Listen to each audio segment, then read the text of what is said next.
पितृकल्प, भीष्म मार्कंडेय संवाद और मार्कंडेय जी के साथ सनय कुमार जी की बातचीत। भीष्म जी कहते हैं, युधिष्ठिर, तब मैंने पिताजी के कथनानुसार एकाग्रचित्त हो मार्कंडेय जी से फिर वही प्रश्न पूछा जिसके विषय में पहले पिताजी से जिज्ञासा की थी।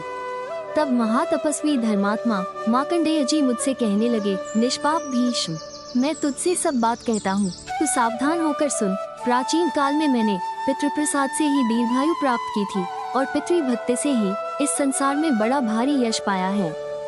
एक समय मैं मेरु पर्वत के ऊपर जाकर अनेक सहस्त्र वर्षों में पूर्ण होने वाले युगांत काल तक घोर तप करता रहा। इसी बीच मैंने एक समय पर्वत के उत्तर की ओर से एक बड़े भारी विमान को आते हुए देखा। वो अपने तेज से संपूर्ण आकाश को प्रकाशित कर रहा था। उस विमान के सिंहासन पर मैंने चमकते हुए सूर्य के समान दीप तेज वाले तथा अग्नि में स्थापित किए हुए अग्नि के समान अंगुष्ठ मात्र पुरुष को लेटे हुए देखा। मैंने उन विभु को सिर झुकाकर प्रणाम किया और विमान में विराजमान उन दुर्धर्ष पुरुष की पाद्य और अर्घ्य से पूजा कर उनसे पूछा, विभो, हम आपको कैसे जाने कि आप कौन हैं? नारायण, यद्यपि आपका ये स्वरूप नारायण के गुण शुद्ध सत्व से निर्मित तथा तप के प्रभाव से प्रकट हुआ है, मेरा विचार है कि आप देवताओं के भी देवता हैं। तब वे धर्मात्मा मुस्कुराकर कहने लगे, निष्पाप, तुमने अभी भली प्रकार तप नहीं किया है, इस कारण तुम मुझे पहचान न सके। क्षण भर में ही उन्होंने दूसरे उत्तम स्वरूप को धारण कर लिया। ऐसे रूप वाला दूसरा कोई पुरुष मैंने पहले कभी नहीं देखा था। सनय कुमार जी बोले, मुने, तुम मुझे विभु ब्रह्मा जी का ज्येष्ठ मानस पुत्र जानो। मैं उनके तप के प्रभाव से उत्पन्न हुआ हूँ और मेरा शरीर नारायण के गुण शुद्ध सत्व से भरा हुआ है। प्राचीन काल से ही देवताओं में जो सनय कुमार प्रसिद्ध हैं, मैं वही हूँ। भार्गव, तुम्हारा कल्याण हो, मैं तुम्हारी किस कामना को पूर्ण करूँ? ब्रह्मा जी के जो दूसरे पुत्र हैं, वे मेरे छोटे भाई हैं। वे मेरे 7 भाई परम दुर्धर्ष हैं, उनके वंश प्रतिष्ठित हैं। उनके नाम इस प्रकार हैं, क्रतु, वशिष्ठ, पुल, पुलस्त्य, अत्रि, अंगिरा और बुद्धिमान मरीचि। इन सब की देवता और गंधर्व सेवा करते हैं। ये देवता और गंधर्वां से पूजित ऋषि तीनों लोगों को अपने तपस्से धारण किए हुए हैं। महामुने, हम सनय कुमार, सनक आदि तो अपने आत्मा को आत्मा में लीन कर प्रजा उत्पन्न करने के धर्म और काम को दूर करके यति धर्म का पालन करने वाले हैं। मैं जैसे उत्पन्न हुआ हूँ वैसा ही कुमार हूँ, अर्थात बालक के समान राग द्वेष आदि से शून्य हूँ। अतः तुम मुझे कुमार जानो। इसीलिए मेरा नाम सनय कुमार, सनत अर्थात निरंतर कुमार के समान राग द्वेष आदि से शून्य, ये सनय कुमार शब्द का अर्थ है, प्रसिद्ध है। तुमने मेरा दर्शन करने की अभिलाषा से भक्ति श्रद्धा पूर्वक तपस्या की है, अतः मैं तुम्हारे सामने प्रकट हुआ हूँ। बताओ, अब मैं तुम्हारी किस इच्छा को पूर्ण करूँ? भारत, वे सनातन कुमार सनय कुमार जब इस प्रकार कह चुके और जब प्रसन्न होकर उन्होंने मुझे प्रश्न करने की आज्ञा दे दी, तब मैंने उनसे वार्तालाप किया था।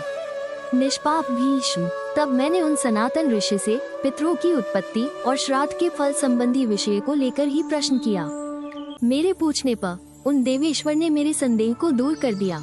बहुत काल से आरंभ की हुई कथा के अंत में उन धर्मात्मा ने मुझसे कहा, विप्रर्षि, मैं तुम्हारे प्रश्न से संतुष्ट हूँ। तुम इन सब प्रश्नों का उत्तर यथार्थ रीति से सुनो।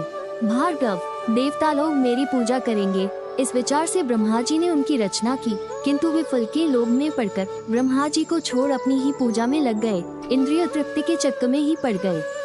इस पर ब्रह्मा जी ने उन्हें शाप दे दिया, जिससे उन मोहग्रस्त देवताओं की चेतना नष्ट हो गई और उन्हें कुछ भी ज्ञान न रह गया। फिर तो उनका अनुसरण करने वाला संसार भी मोह में पड़ गया।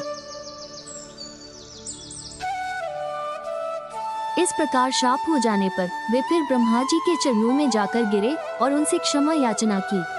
तब ब्रह्मा जी ने लोक कल्याण की दृष्टि से उन देवताओं से इस प्रकार कहा, अब तुम प्रायश्चित करो, क्योंकि तुमने व्यभिचार पूज्य पूजा का व्यतिक्रम किया है, इसलिए तुम अपने पुत्रों से पूछो, तब तुम लोगों को ज्ञान प्राप्त होगा। तब देवताओं ने दुखी होकर अपने पुत्रों से प्रायश्चित कर्म के विषय में पूछा। फिर तो वे जितात्मा पुत्र बहुत सोच विचार कर उनसे बोले, धर्म ज्ञान में निपुण पुरुषों का कहना है कि वाणी, मन और कर्म से तथा नेत्रों से भी सदा प्रायश्चित होता है। अतः देवताओं, तुम प्रायश्चित के तत्व को जानकर सचेत हो जाओ। फिर पुत्रों ने उनसे कहा कि पुत्रों, अब तुम जाओ। तब वे देवता पुत्रों द्वारा पुत्र कहे जाने पर अपनी निंदा समझते हुए तथा पुत्रों से भी अभिशप्त होकर अपना संशय दूर करने के लिए ब्रह्मा जी के पास पहुँचे। तब ब्रह्मा जी ने देवताओं से कहा, तुम लोग ब्रह्मवादी हो,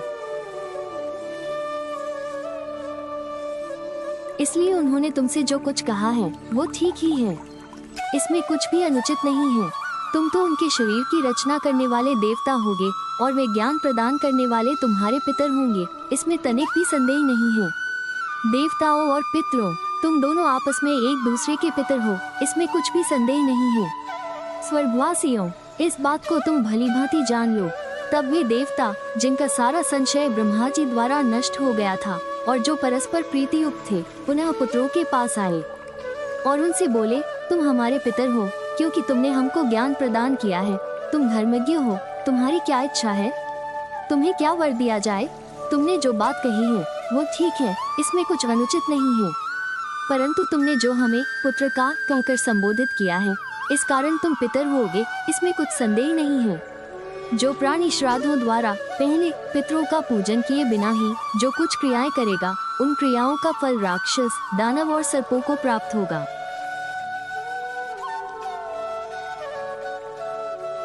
तुम दिव्य पितर हो, तुम्हारे द्वारा श्राद्धों से परिपुष्ट किए गए लौकिक पितर स्वयं तृप्त हो अपने अधिदेवता सोम की वृद्धि करेंगे। श्राद्धों से आप्यायित होता हुआ चंद्रमा, समुद्र, पर्वत, वन और चर अचर प्राणियों से भरे हुए लोगों को आप्यायित, तृप्त करेगा। जो मनुष्य पुष्टि पाने की इच्छा से श्राद्ध करेंगे, पितर उनको सदा पुष्टि और संतान देंगे। जो पुरुष सर्वत्र विद्यमान पिता, पितामह और प्रपितामह को उनके नाम और गोत्र का उच्चारण कर 3 पिंड देंगे, श्राद्ध दान से तृप्त हुए वे पितर उनकी सदा वृद्धि करेंगे। परमेष्ठी ब्रह्मा जी ने पहले ही ऐसी आज्ञा दी है। स्वर्गवासियों, उनका वचन अब सत्य हो, हम सब परस्पर पुत्र और पितर हैं।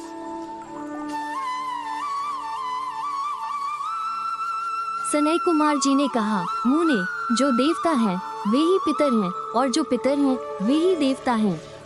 इस प्रकार ये देवता और पितर आपस में एक दूसरे के पिता और पूज्य हैं।